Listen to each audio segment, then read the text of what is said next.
Добрый день, уважаемые коллеги. mwese ndabasuje kandi ndifuza ko twakomeza kumva ibintu kimwe. Iyi ni inama ikomeye y'umutekano w'Uburusiya imbere no hanze y'igihugu. Ibikorwa twatangije biri kugenda neza, twese tubiziranyeho uko raporo ziva ku mirongo y'imbere ku rugamba zitugera mu biganza tukazisoma. Ibi ndabivuga kubera ko shaka ngo ibyemezo twatanze twongeremo ibindi byemezo bigendanye no kwifata nabi k'umwanzi ubwo akomeje kohereza ibimodoka by'intambara umunsi ku munsi ku butaka bwa Ukraine, kandi umwanzi bikagaragara ko yaguye imbibize.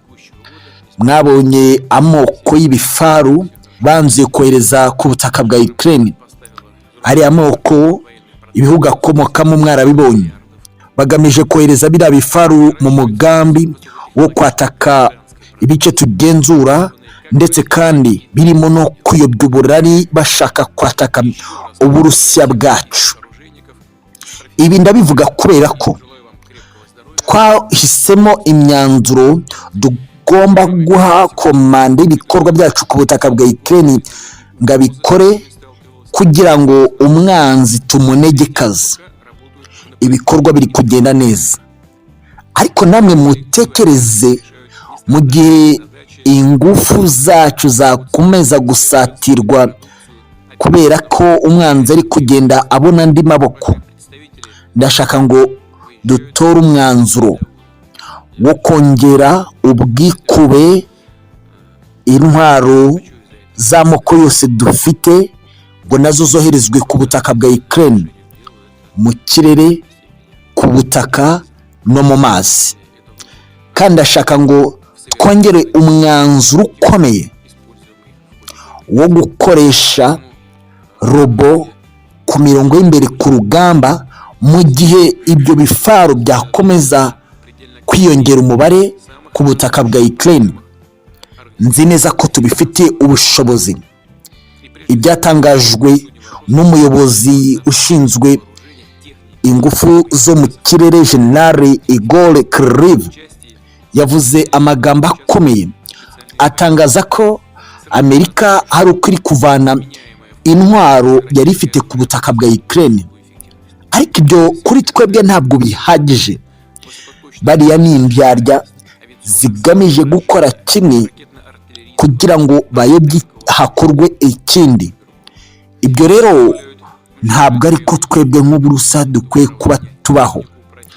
Ingufu bafite ku butaka bwa Ukraine ari nizo bari kuvanayo tutazi.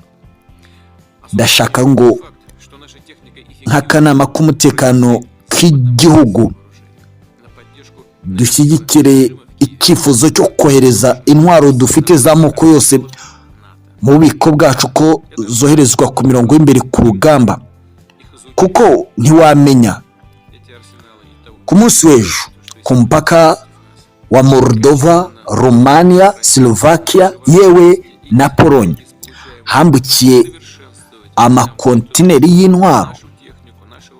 N'ubu imirwanire cyaba bigamije n'umushinga dufite wo gukumira umusadi wari wose winjira ku butaka bwa Ukraine.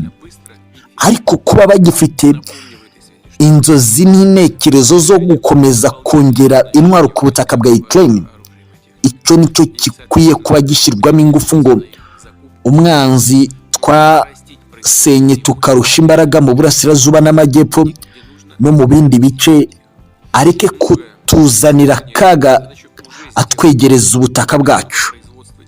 Nzi neza ko ibyo mvuga byumvikana, kandi ndabasaba ngo mureke tubisesengure turebe uburyo bishyirwa mu ngiro, twohereza intwaro nyinshi kandi zishoboye kugira ngo umwanzi adakomeza gutegura imigambi ye mibisha, kandi twagakwiye kuba tuburizamo iyo migambi akiri kure.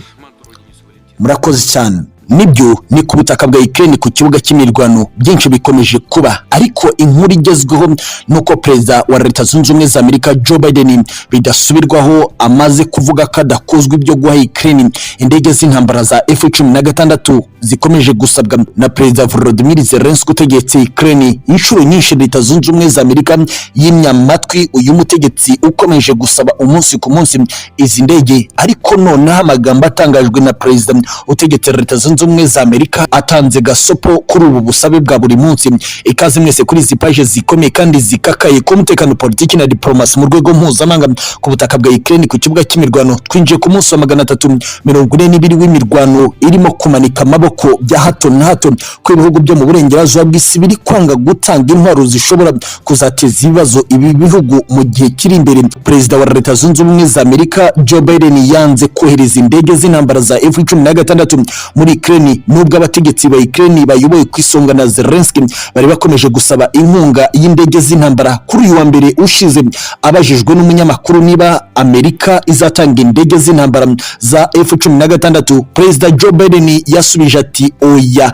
Ibi yabitangaje kandi nyuma y'umunsi umwe gusa umutegetsi w'Ubudage nawe yanze kohereza indege z'intambara nk'uko tubikesha bimwe mu bitangazamakuru byo mu burengerazuba bw'isi. Ariko kandi Ukraine yavuze ko ikeneye indege kugira ngo igenzure ikirere cyayo mu ntambara ikomeje kurwana n'Uburusiya, nyuma y'uko indege z'intambara z'Uburusiya TMS-95, indege z'intambara zitandukanye Su-57, Su-25, Su-35, Irushuni-276 zikomeje kunegekaza ubushobozi bw'abarwanira ku butaka mu gisirikare cya Ukraine. Indege z'intambara za F-16 zifatwa nka zimwe mu ndege z'intambara zizewe ku isi, kandi izi ndege zikoreshwa n'ibindi bihugu nk'Ububiligi na Pakistan nyuma ya Leta Zunze Ubumwe za Amerika iyo ubwayo izikora. Bifatwa ko byaba ari inyongera zikomeye ku ndege z'intambara zo mu gihe cy'Abasoviete Ukraine iri gukoresha muri iki gihe zakozwe mbere y'uko igihugu gitangaza ubwigenge mu myaka irenga 30 ishize. Icyakora cyo Perezida Joe Biden utegetse Amerika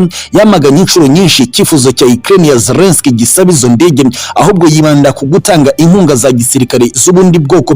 Ariko kandi amakuru akavuga ko Joe Biden wa Amerika amakuru yamaze kumugeraho avuye mu butasi bwa Amerika bwo hanze y'iki gihugu, bivuga ko mu gihe izi ndege zaba zigeze ku butaka bwa Ukraine zikinjira mu biganza bya Perezida Volodymyr Zelensky, nawe ashobora kuzikoresha yihimura ku Burusiya, maze bikaba ngombwa ko Burusiya nabwo bwagura intambara nibura igitutu kuri Ukraine kikagabanuka. Bikavugwa ko ubu bugambanyi Zelensky ashaka gukora Leta Zunze Ubumwe za Amerika, ariyo mpamvu Perezida Joe Biden utegetse Leta Zunze Ubumwe za Amerika yateye utwatsi ubusabe bwa buri munsi bwa Ukraine bwo gushaka indege z'intambara za Amerika. Twabibutsa ko mu cyumweru gishize Amerika ya Joe Biden yatangaje ko izaha Kiev ya Perezida Volodymyr Zelensky ibifaru 31 byo mu bwoko bwa Abrams, nubwo yari yabanje kwanga. Ubwongereza n'Ubudage nabyo byiyemeje gutanga ibifaru bikora ibintu bikomeye ku mirongo y'imbere ku rugamba. Ariko kandi abavetera mu gisirikare cy'Uburusiya bakunda gusesengura iby'intambara ya Ukraine bavuze ko Leta Zunze Ubumwe za Amerika itanze gutanga imfashanyo y'indege z'intambara kuri Ukraine, ahubwo ko iri kwirinda ingaruka zishobora kuva ku bushotoranyi bwakorwa n'igisirikare cya Ukraine ku butaka bw'Uburusiya.